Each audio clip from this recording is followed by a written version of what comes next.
The Mercury Theater on the air.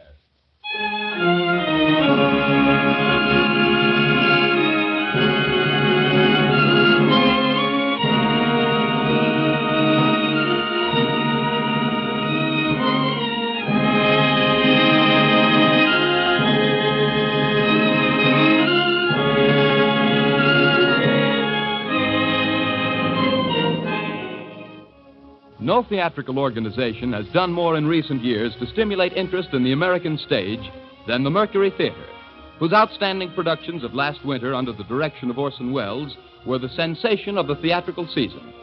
Julius Caesar in Modern Dress, The Shoemaker's Holiday, Mark Blitzstein's The Cradle Will Rock, Bernard Shaw's Heartbreak House proved to the public the vitality and genius of this new organization.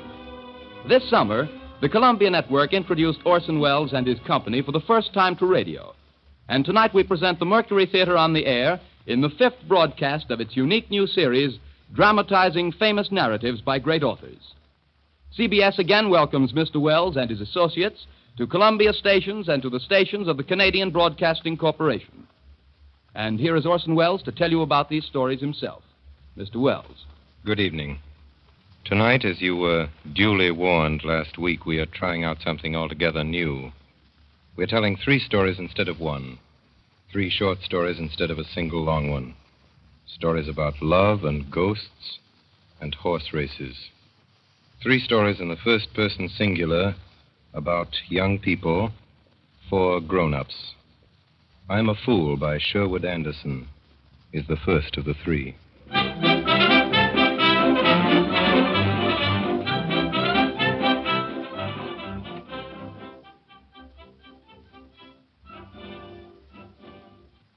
It began at 3 o'clock one October afternoon. As I sat in the grandstand, the fall trotting and pacing meet, Sandusky, Ohio. It was a good heart jolt for me, and it all came about through my own foolishness, too.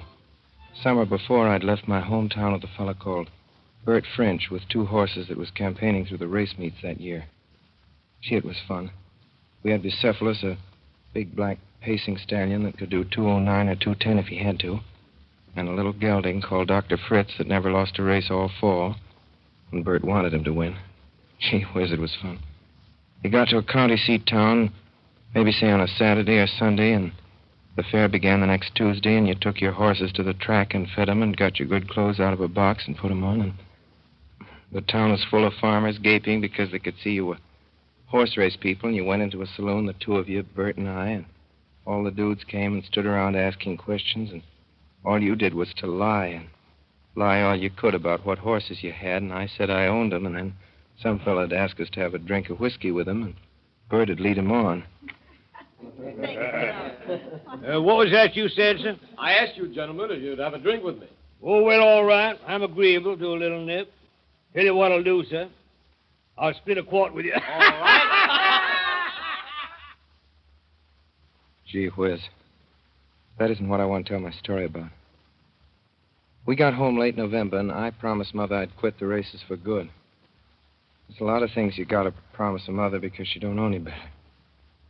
I got a job driving a laundry van, and then, as I started to tell you, the fall race came to Sandusky.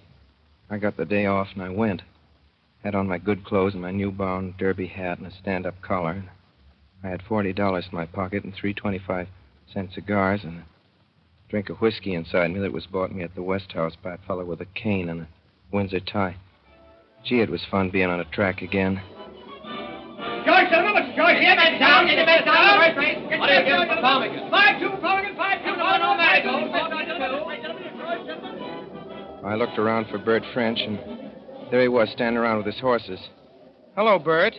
Why, hello, Joe. How you been, Bert? Never better. See, you got any money, Joe? Sure. How'd you like to watch it grow? Like it fine, Bert. All right, come over here, then. I'll tell you something. Listen, Joe. In the second race, the 218 pace, there's a horse I'm handling, Abdul Ben Hammond. There he is, number 7. That gelding's as fast as a streak, Joe. Belongs to a fellow called Mather in Marietta, Ohio. We got him marked at 221, but he can step in 08. Gee. In the first heat, don't you touch him. He'll go around like an oxen hitched to a plow. After that, you go right down and lay on your pile. Well, thanks, Bert, a lot. Have a cigar? Why, thanks, Joe.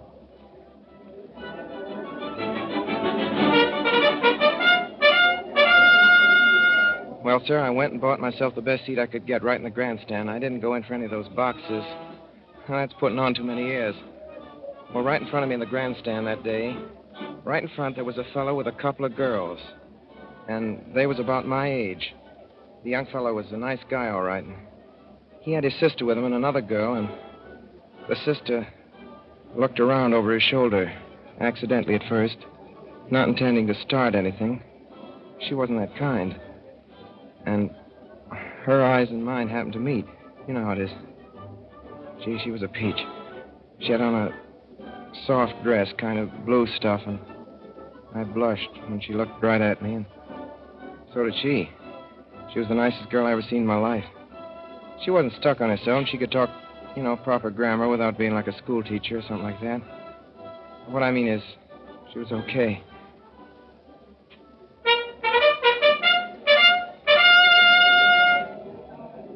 And then, pretty soon the horses came out for the 2:18 pace, and there was Bert's horse in among the rest. What have we bet on this time? What do you say? You know as much about it as I do. What about the brown one there with the long tail? Heck, ma'am, that mare couldn't beat a streetcar. Well, they looked up kind of surprised. But they didn't seem mad, and anyway, I'd done it now, and I might as well go on. There's a horse in this race, number 7, that's as fast as Streak. Abdul Ben Hamid. Is that a horse's name? That's right. Abdul Ben Hamid. But look, don't you go letting on this first heat, because... Don't bet on him, because he'll pace it like a lame cow. You see if he don't. But when the first heat is over, go right down and lay a pile on Abdul Ben Hamid. He'll come right out and skin him alive. Will he really? That's the dope. Well, that's what I told her. Gee, you should have seen the way they looked at me. And then you know what she did? Oh, gee whiz. She asked this man that was with her, Wilbur. Well, she asked him, and there was a fat man sitting beside the little girl that had looked at me twice by this time, and I had her, and both blushing, and what did that young fella do but have the nerve to turn and ask the fat man to get up and change places with me so I could sit with his crowd? I want you to meet Miss Eleanor Woodbury. Pleased to meet you. And this is my sister, Lucy Wesson. My name's Wilbur. I suppose it was their having such swell names. Got me off my trolley, and then that girl. You know how a fella is. There's something in that kind of nice clothes and the kind of nice eyes she had and the way she looked at me a while before over her brother's shoulder and me looking back at her and both of us blushing. I couldn't show her up for a boob, could I? I made a fool of myself, that's what I did. Glad to know you all. My name's Walter Mathis. How do you do, Mr. Mason? From Marietta, Ohio. Have a cigar, Wilbur? Thanks. And you really think this horse is going to win, Mr. Mason? Then I told him all the smashingest lie you ever heard. I said my father owned this horse. You know, Boo Ben Adam. It was supposed to be a secret because our family was proud and never gone in for racing that way. Abdul Ben Hamid, I mean. Here's what I think of that horse, Wilbur. Will you do me the favor when you go down to place these 30 bills on Abdul Ben Hamid at whatever odds you can get? Just about then, the bell for the first heat come off, and sure enough, Abdul Ben Hamid went off his stride up the back stretch and looked like a wooden horse or a sick one, came in to be last. See, folks, what'd I tell you? Like a lame cow. You certainly were right, Mr. Mason. Then this Wilmer Weston went down to the betting place under the grandstand, and this Miss Woodbury with him, and Lucy Weston and I was left alone together, like on a desert island. Butter popcorn, crisps, and strawberry mine. Butter popcorn, crisps, and strawberry mine. Fresh cabbage, butter popcorn. Gee, Miss Lucy. Gee, I'd like to show you our place down in Marietta. It's on a hill, a great old red brick house with the stables behind it, way up on a hill, up above the Ohio River. I like rivers. Her eyes were shining, and then she kind of, with her shoulder, you know, kind of touched me. Not just tucking down. I don't mean that. You know how a woman can do. They get close, but not getting gay either. You know what they do. Gee whiz, I begin to wish I was on the square with her and to see what a fool I'd been, but there Wasn't any way of getting myself on the square now. There ain't any Walter Mathers, like I said to her, and there ain't ever been one. But if there was, I bet I'd go to Marietta, Ohio, and shoot him tomorrow. And then Wilbur Weston came back with Miss Woodbury, and he'd gone and bet $50 on this horse, and the girls had gone put in $10 each of their own money, too. Gee, I was sick then, but came out okay. Then Adams stepped the next 3 heats like a bushel of spoiled eggs going to market before they could be found out. There he goes! Look at him, Mr. Mathers. Look at him coming up. Abdul Ben Hamid! No, he's third. There he is. Coming up. Abdul Ben Hamid. He's second. Oh, Mr. Mathers is going to win. He's going to win. He's winning. He's winning. Oh, he's won.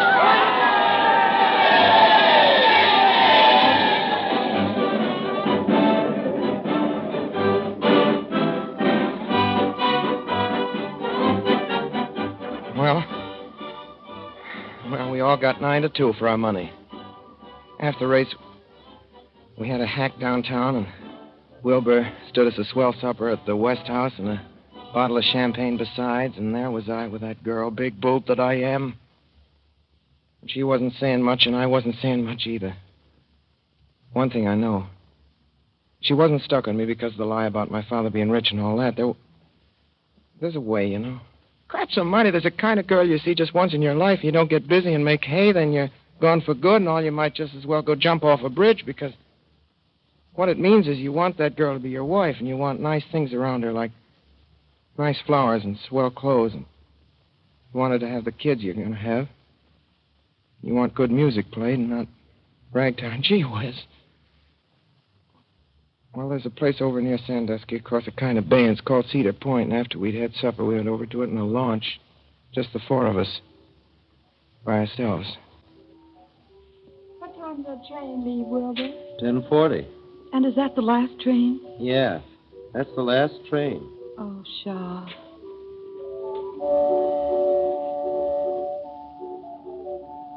Well, over at Cedar Point, we didn't stay around where there was a gang of common cattle at all. There was big dance halls and dining places for yaps, and there was a beach you could walk along and get where it was dark. We went there. She didn't talk hardly at all. And neither did I.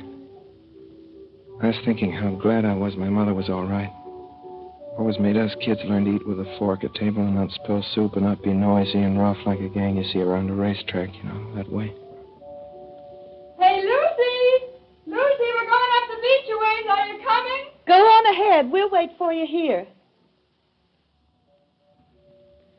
I feel kind of tired, don't you? Yeah. I guess so. Miss Lucy? Why don't we sit down a while? It's nice here. Lucy and I sat down in a dark place where there was some roots of old trees and the water had washed up. Feel that wood, how smooth it is. It's like silk. Yeah. And there was a watery smell. And the night was like as if you could put your hand out and feel it. So warm and soft and dark and sweet, like an orange. After that, the time till we had to go back in the launch and they had to catch their train wasn't nothing at all. It went like winking your eyes. Lucy! Lucy, it's nearly 10. Lucy! I've got to go. We've got to go to the train now. Will you kiss me goodbye? She was most crying then. But she never knew nothing I knew. She couldn't be so all busted up as I was. Gee whiz. Sometimes I hope I have cancer and die. Guess you know what I mean. We went in the launch across the bay to the train like that, and it was dark, too. What are you thinking about? Gee whiz. Only she knew. You know what I was thinking? What? I was thinking you and I could get out of this boat right this minute and walk on the water. Sounded foolish, all right. But I knew what she meant.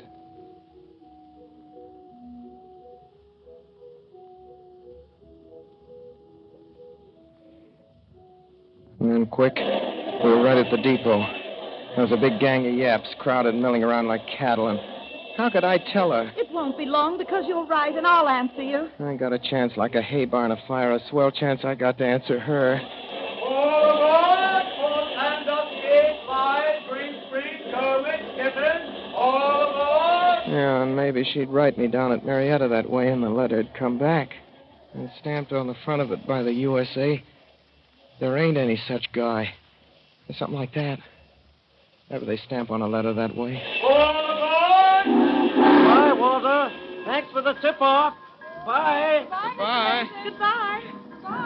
Goodbye. Goodbye.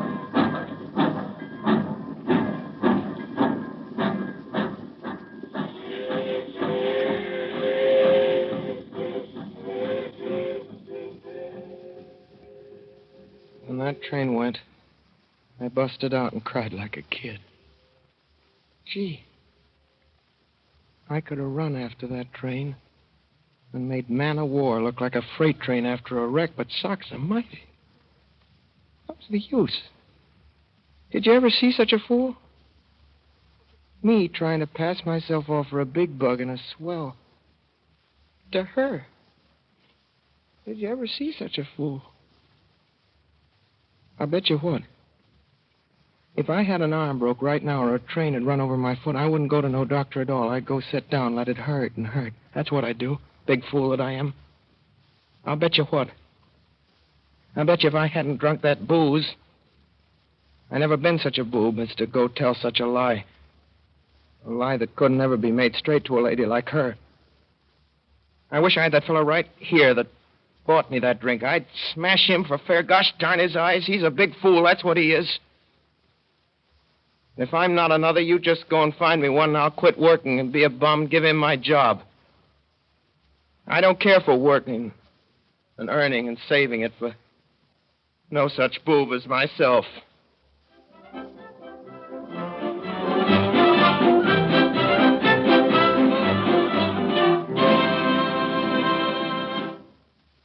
The second story of tonight's program by Orson Welles and the Mercury Theater is The Open Window by Saki.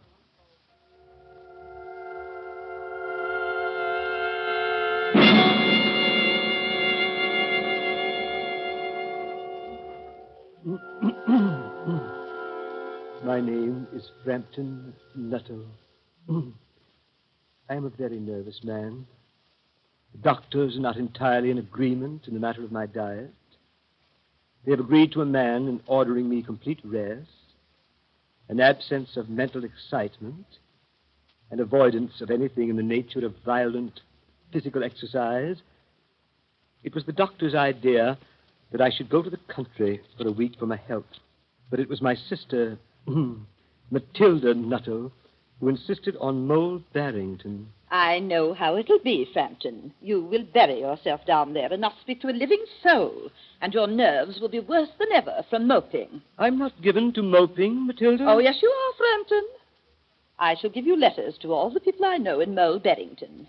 Some of them, as far as I can remember, are quite nice. You will call on them.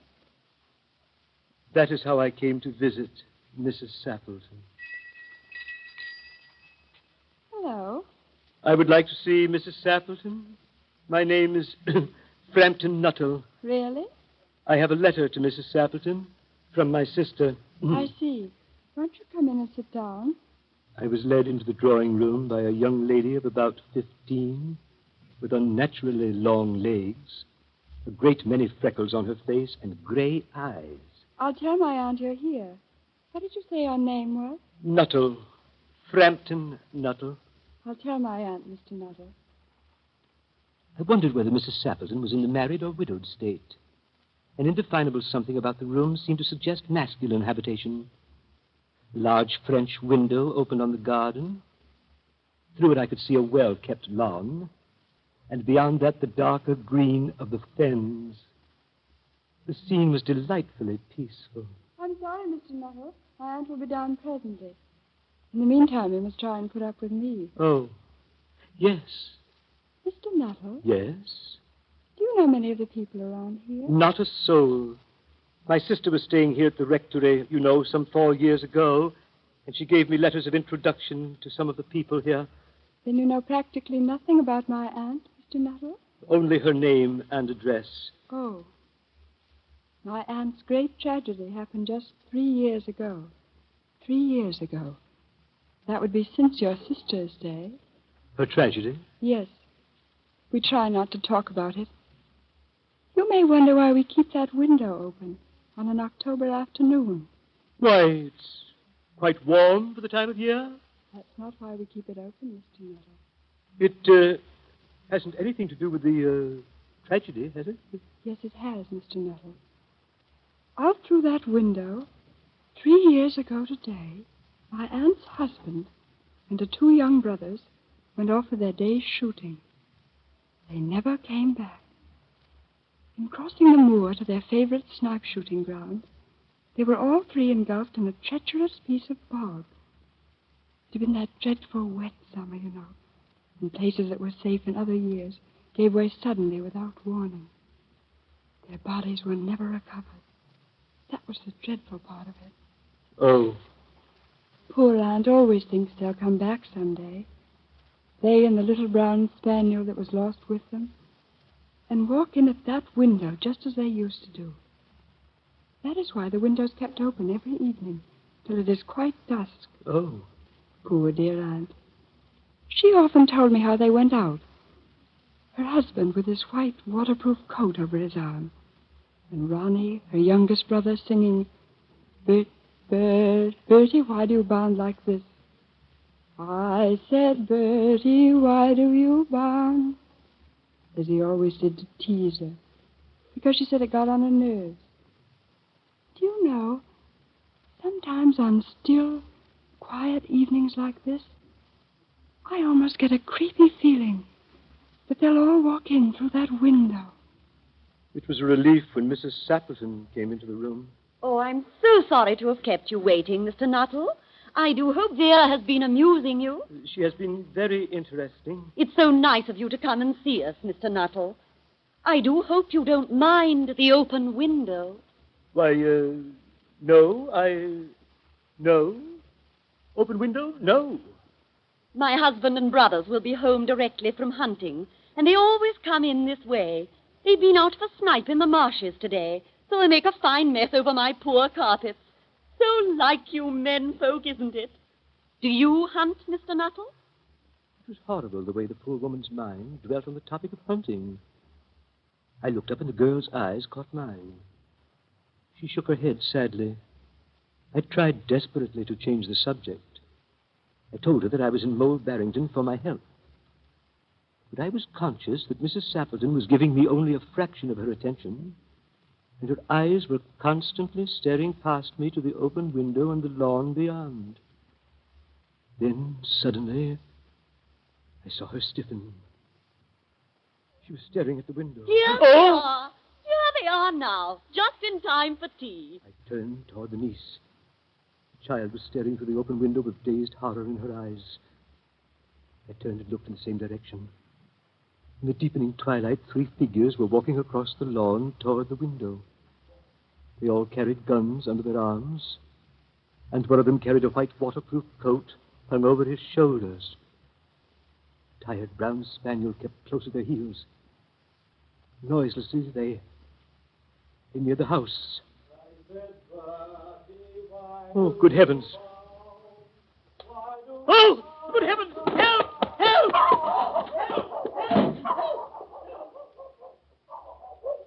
Lucy, who on earth was that bolted up the drive as we came in? That was Mr. Nuttall.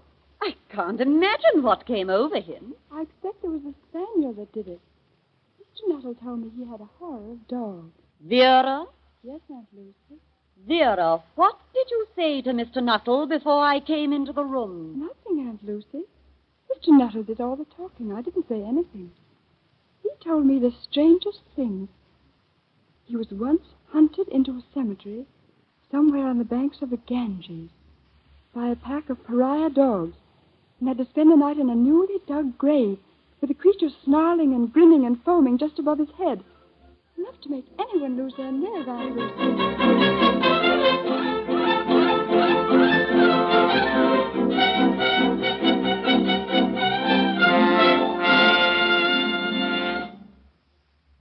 You are listening to the Columbia Network's presentation of Orson Welles and the Mercury Theater in 3 famous short stories.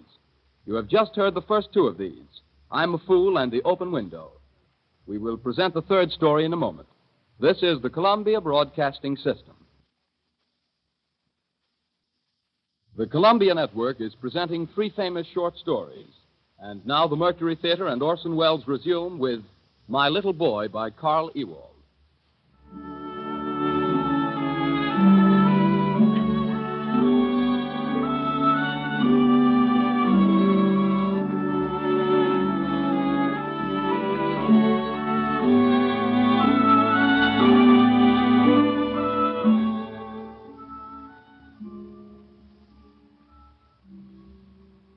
My little boy is beginning to live.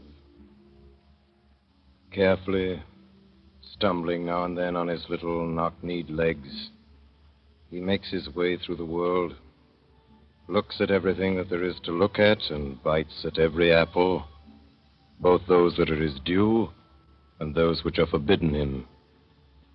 He is not a pretty child, but he is charming. His face can light up suddenly and become radiant. He can look at you with quite cold eyes. He has a strong intuition, and he is incorruptible. He has never yet bartered a kiss for candy. He has bad habits, too. He is apt, for instance, suddenly and without the slightest reason, to go up to people whom he meets in the street and hit them with his little stick. What is in his mind when he does so, I do not know. And so long as he does not hit me, it remains a matter between himself and the people concerned. He has an odd trick of seizing his words in a grown-up conversation, storing them for a while, and then asking me for an explanation. Father? Yes? What is life? I give him a tap on his little stomach and roll him over on the carpet and conceal my emotion under a mighty tussle. Later, when we're sitting together, breathless and tired, I give him his answer. Life is delightful, my little boy. Don't you be afraid of it.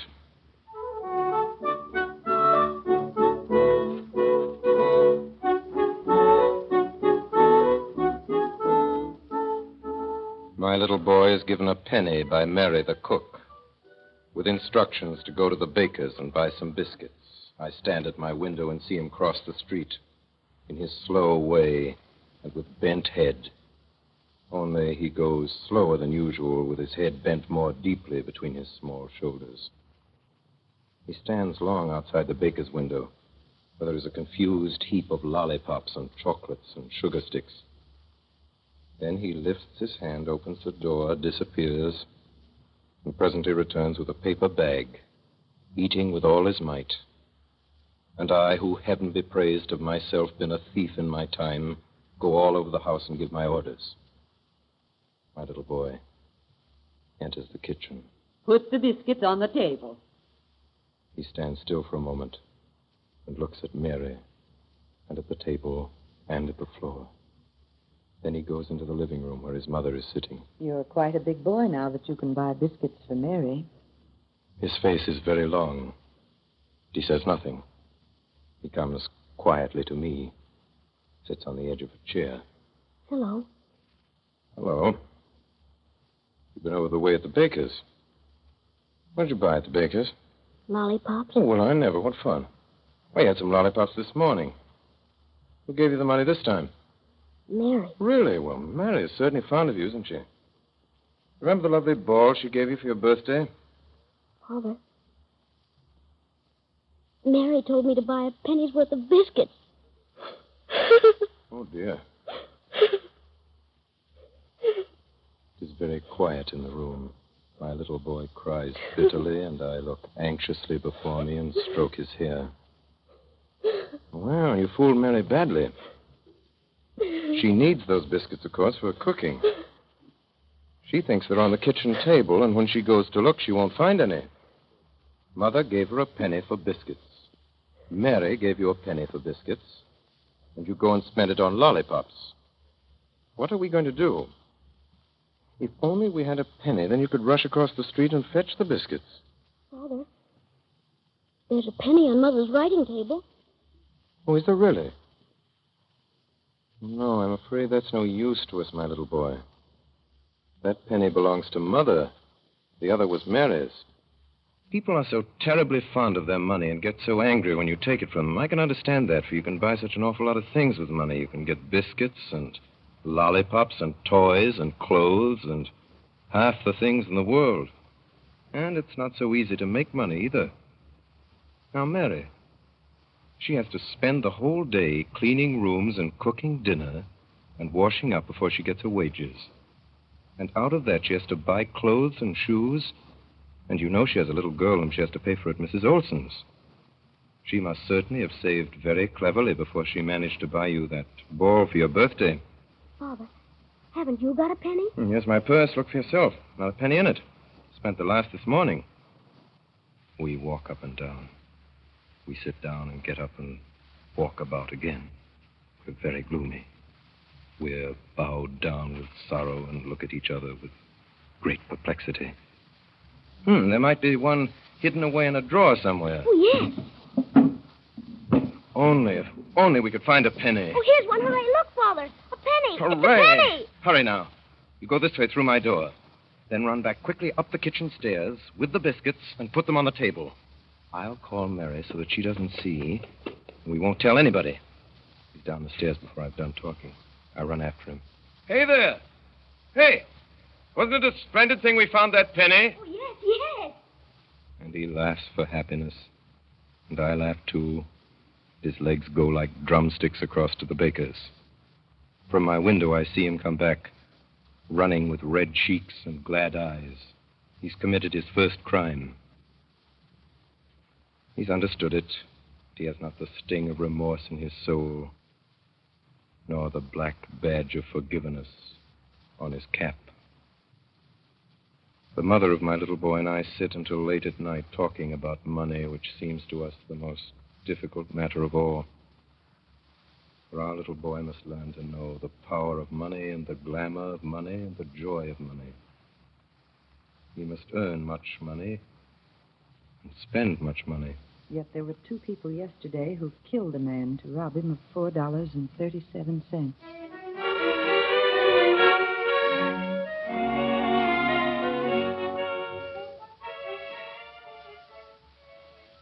My little boy is engaged to be married.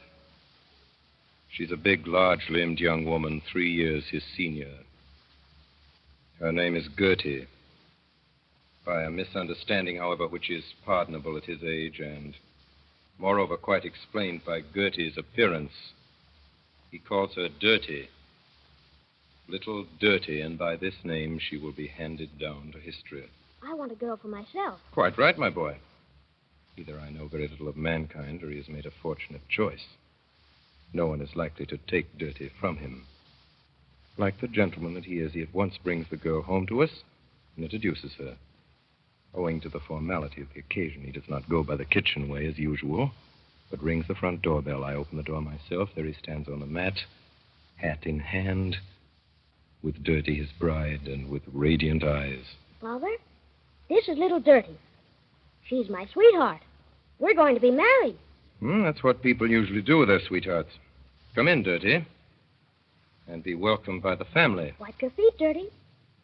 The mother of my little boy doesn't think much of the match. Why, she's a perfectly dreadful little thing. I have a good mind not to let her in the house. We can't do that. I'm not in ecstasies over her either, but it's not at all certain that it will last. Yes, but... Do you remember what little use it was when your mother forbade me the house? We used to meet in the most incredible places and kiss each other terribly. I can quite understand that you've forgotten, but you ought to bear it in mind now that your son's beginning. My dear. Besides, I must remind you that it is spring. And so Dirty is accepted. But when she calls, she is first to undergo a short quarantine, while the mother of my little boy washes her and combs her hair thoroughly. Dirty doesn't like this, but the boy does. He looks on with extraordinary eagerness. No. Look, Mother, look. There's a place you haven't washed. There's a good deal of cruelty in love. He himself hates to be washed, or perhaps it is merely his sense of duty. Last Friday, in cold blood, he allowed Dirty to wait outside on the step for half an hour until his mother came home. Another of his joys is to see Dirty eat. I can quite understand that. Here is something worth looking at. The mother of my little boy and I would be glad, too, to watch her if there were any chance of giving Dirty her fill. But there is none. At least not with my income. When I see all that food disappear without as much as a shade of satisfaction coming into her eyes, I tremble for the young couple's future. But he is cheerful and unconcerned. My little boy and I have had a very interesting walk in the park. There was a mouse which was irresistible. There were 2 sparrows, husband and wife, who built their nest right before our eyes, and a snail which had no secrets for us. And there were flowers, yellow and white and green leaves, which told us the oddest adventures. Now we are sitting on a bench, digesting our impressions. What was that? Oh, that was the lion in the zoo. What's the zoo, Father? The zoo, my boy, is a horrid place where they lock up wild beasts who've done no wrong. Animals who are accustomed to walk about freely in far-off countries where they come from. The lion is there. You just heard him roaring. He's so strong that he can kill a policeman with one blow of his paw. He has great haughty eyes and awfully sharp teeth. They caught him one day in a trap, tied him with ropes and dragged him here and locked him in a cage with iron bars to it. The cage is about half the size of the kitchen at home. And there the king walks up and down, and gnashes his teeth with sorrow and rage and roars so that you can hear him miles away. And outside his cage stand curious people who laugh at him because he can't get out, eat them up, and poke their sticks through the rails and tease him. Would he eat them up if he got out? In a moment. He can't get out, can he, Father? No.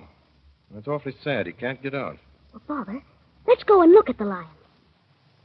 I pretend not to hear. And go on to tell him of the strange birds there. Great eagles that used to fly over church steeples and over the highest trees and mountains. Now they are sitting in cages on a perch like canaries with clipped wings and blind eyes. I tell him of gulls that used to fly all day long over the stormy sea. Now they splash about in a puddle of water, screaming pitifully. I tell him of wonderful blue and red birds, which in their youth used to live among wonderful red and blue flowers in forests 1,000 times bigger than this park. Now they sit there in very small cages and hang their beaks while they stare at tiresome boys in dark blue suits and black stockings and rubbers and sailor hats. Are these birds really blue? Sky blue and utterly broken-hearted. Father, can't we go and look at the birds? I don't think we will. Why should more silly boys go and look at them? You can't imagine how it goes to one's heart to look at those poor captive birds. Father, I should so much like to go to the zoo. Take my advice and don't. The animals there are not the real animals you see. They are ill and ugly and angry because of their captivity, and their longing and their pain. But I should like so much to see them. Now, let me tell you something. To go to the zoo costs 5 cents for you and 10 cents for me. That makes 15 cents altogether. That's an awful lot of money. We won't go there now, but we'll buy the biggest money box we can find. One of those money boxes shaped like a pig.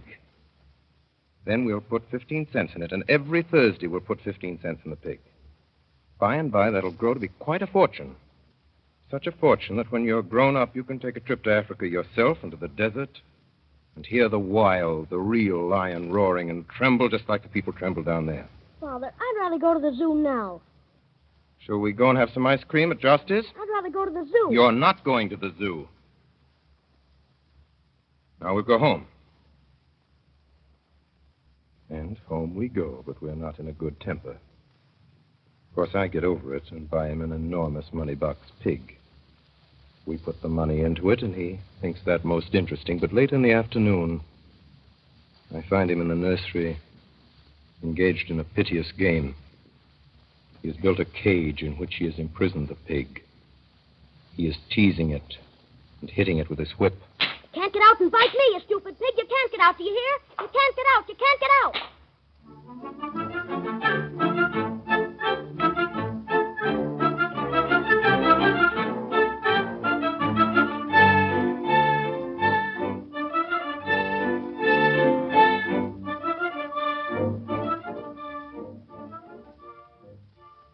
Dirty is paying us a visit, and my little boy is sitting at her feet. She has buried her fingers in her hair and is reading.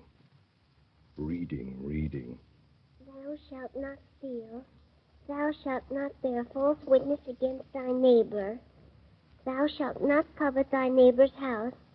Thou shalt not covet thy neighbor's wife, nor his manservant, nor his maidservant. The boy watches her with tender compassion. And he comes to me.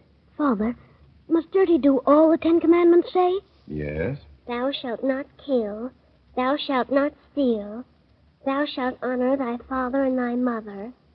Thou shalt not covet thy neighbor's house. Father, when I grow big, must I do all the 10 Commandments say?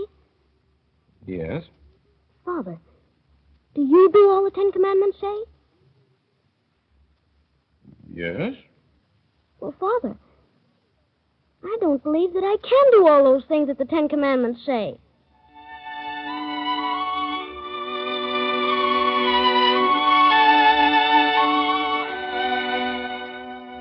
There is a great hullabaloo among the children in the courtyard. I hear them shouting something, and I go to the window and see my little boy in the front rank of the ruffians screaming, fighting with clenched fists, without his cap.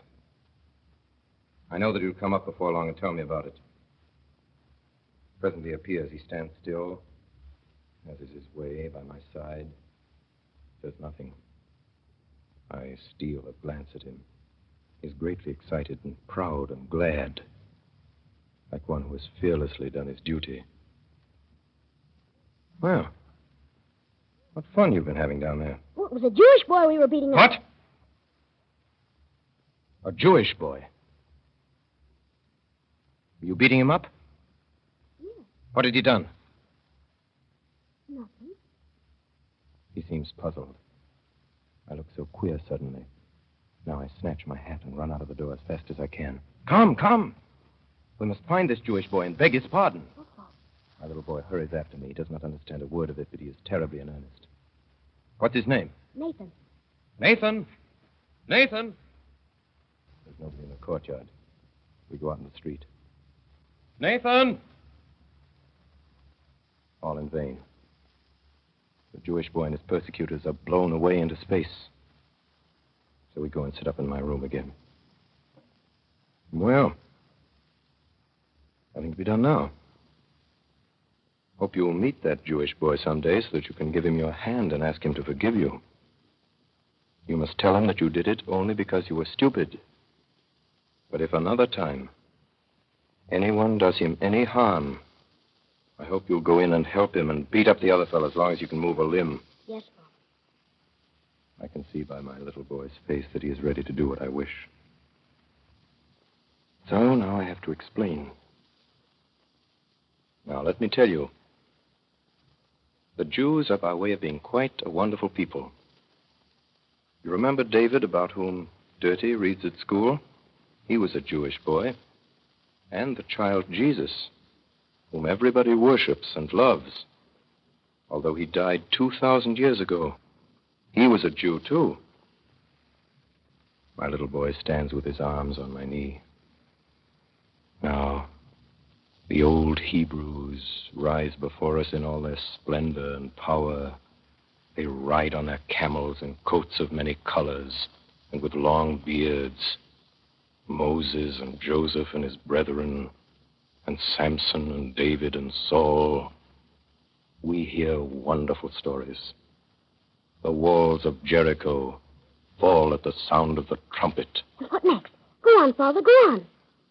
The whole day is devoted to Jews. We learn that many of the most famous men in the world are Jews. And when evening comes, and Mother sits down at the piano and sings the song which Father loves above all other songs, it appears that the words were written by one Jew and the melody composed by another. My little boy is hot and red when he falls asleep that night. He turns restlessly in his bed and talks in his sleep. He's a little feverish tonight. We're spending the summer in the country.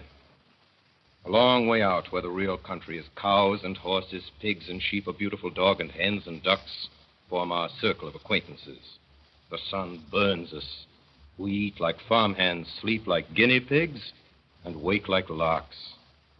Presently, for better or worse, we get neighbors. They're regular city people. The pearl of the family is Erna. Erna is 5 years old. Her very small face is pale green, with watery blue eyes and yellow curls. She is richly and gaily dressed in a broad and slovenly sash, a daintily embroidered dress, short open-work socks, and patent leather shoes. I at once perceived that my little boy's eyes have seen a woman. Altogether, there's no doubt as to the condition of his heart. One morning, he proposes. He's sitting with his beloved on the lawn. Close to them, her aunt is nursing her rheumatism under a red parasol. Up in the balcony above, I sit, like Providence, and see everything, myself unseen. Erna, you shall be my sweetheart. I have a sweetheart already at home. Her name is Dirty. This communication naturally by no means lowers Erna's suitor in her eyes, but it immediately rouses Auntie's moral instincts. If you have a sweetheart, you must be true to her. But Erna's going to be my sweetheart. Listen, child, you're a very naughty boy. If you have given this, Dirty. That's an extraordinary name. But if you've given her your word, you must keep it till you die. Otherwise, you'll never, never be happy. My little boy understands not a word and answers not a word, but later, after lunch, he comes up to where his mother and I are sitting, puts his hands in his pockets, looks straight before him. Father, can't you have two sweethearts? The question comes quite unexpectedly, but at the moment I don't know what to answer. Well? I pull my waistcoat down and my collar up. Yes. Yes, you can have two sweethearts. But it is wrong. It leads to more fuss and unpleasantness than you can possibly imagine. Are you so fond of Erna? Yes. Do you want to marry her? Yes. Well, then, the thing is settled. We'll write to Dirty and give her notice. Well, there's nothing else to be done. I'll write now, and you can give the letter yourself to the postman when he comes this afternoon. If you take my advice, you'll make her a present of your boar, and she'll not be so much upset. She can have my goldfish, too, if she likes. Oh, excellent, excellent. We'll give her the goldfish. Then she really will have nothing in the world to complain of. My little boy goes away. But presently he returns. Father, have you written the letter to Dirty? Not yet, my boy. It's time enough. I shan't forget it. Father, I'm so fond of Dirty. She was certainly a dear little girl. Father, I'm also so fond of Erna. We look at each other. This is no joke. Perhaps we'd better wait with the letter till tomorrow. Or perhaps it would be best if we talked to Dirty ourselves. We get back to town. Then my eyes surprise an indescribable smile on our mother's face. All a woman's incapacity to understand man's honesty is contained within that smile. And I resent it greatly. Come. Let us go. My little boy and I go out to a place we know of, far away behind the hedge. where we lie on our back and look up at the blue sky and talk together sensibly, as two gentlemen should.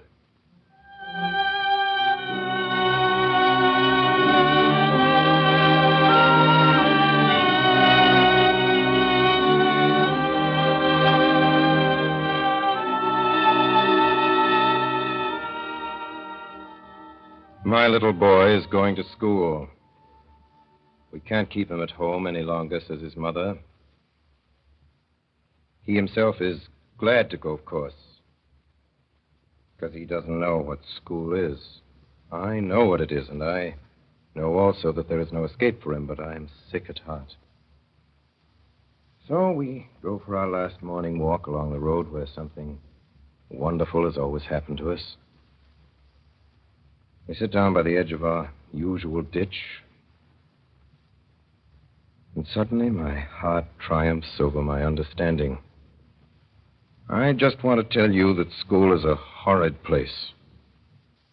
You can have no conception of what you'll have to put up with there. They will tell you that 2 and 2 are 4. Mother's taught me that already. Yes, but that is wrong. 2 and 2 are never 4. Only very seldom. And that's not all. You will never have any more time to play in the courtyard with Einar.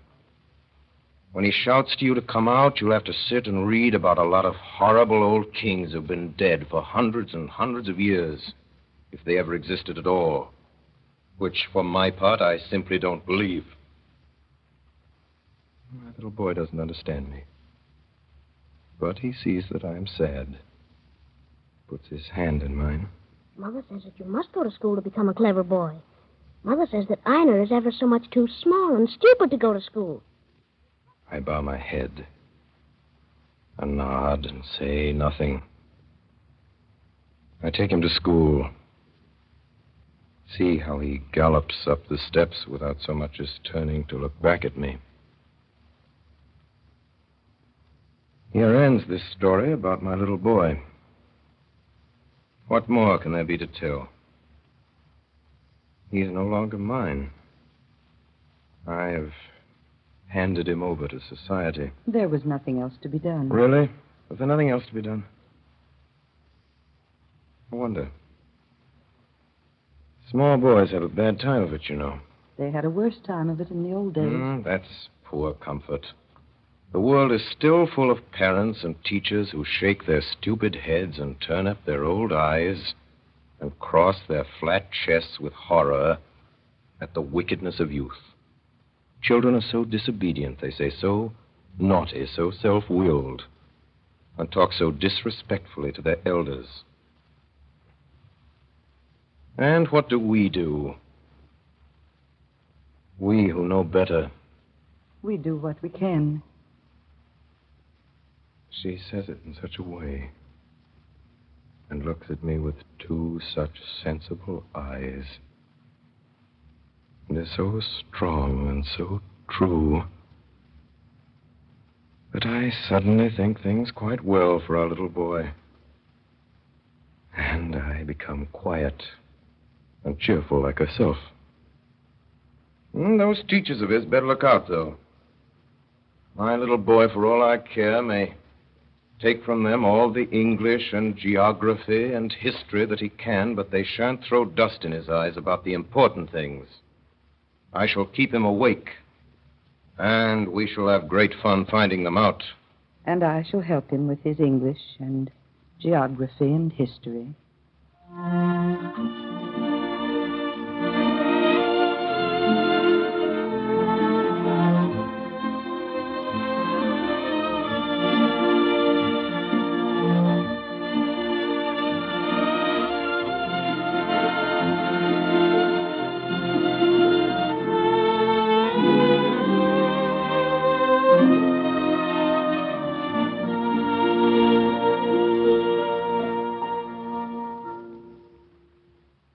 Tonight, the Columbia Network has brought you Orson Welles and the Mercury Theater on the air in dramatized versions of 3 famous short stories.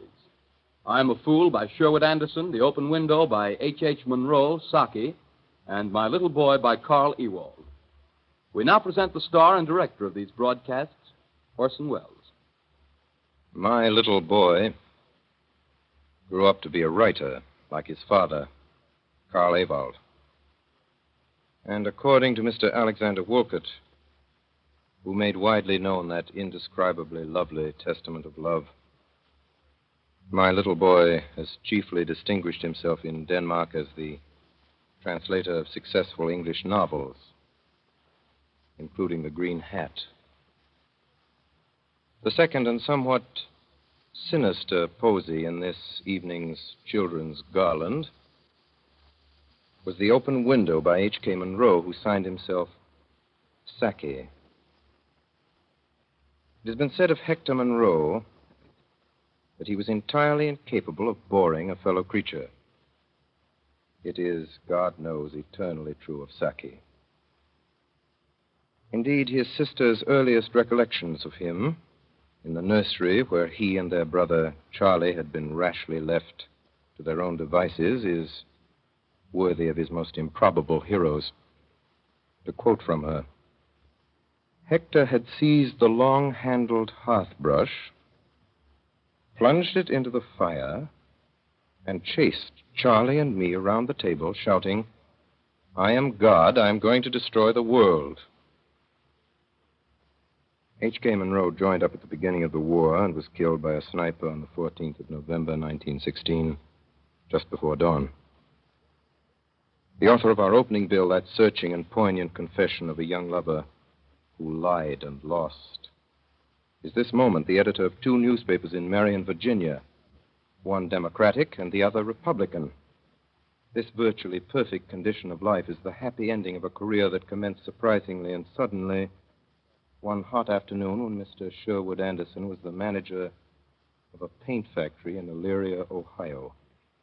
He was sitting in his office, the story goes, dictating a letter, when he turned to his stenographer and said sharply, "I am walking in the bed of a river."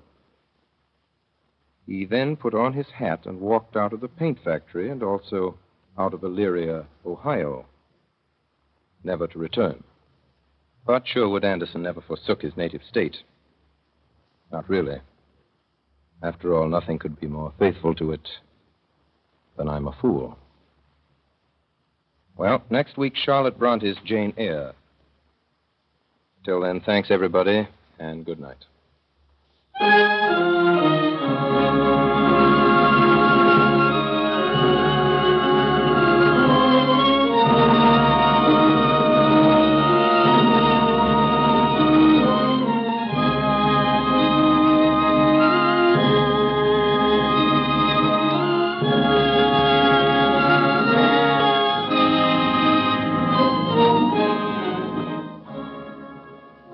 The following actors appeared in tonight's broadcast. In Sherwood Anderson's I'm a Fool, Orson Welles played the part of Joe, Edgar Barrier played Wilbur, and William Allen, the first bookmaker. In Saki's The Open Window, the part of Frampton Nuttall was played by Ray Collins, Mrs. Sappleton by Brenda Forbes, and Vera by Anna Stafford. In My Little Boy, the part of the mother was played by Betty Gard, the little boy by Kingsley Colton, Little Dirty by Estelle Levy, and the father by Orson Welles. Tonight's production by the Mercury Theater on the Air was heard on the CBS network and through the stations of the Canadian Broadcasting System. Bernard Herrmann conducted the music, and Earl McGill supervised for the Columbia Network. Dan Seymour speaking.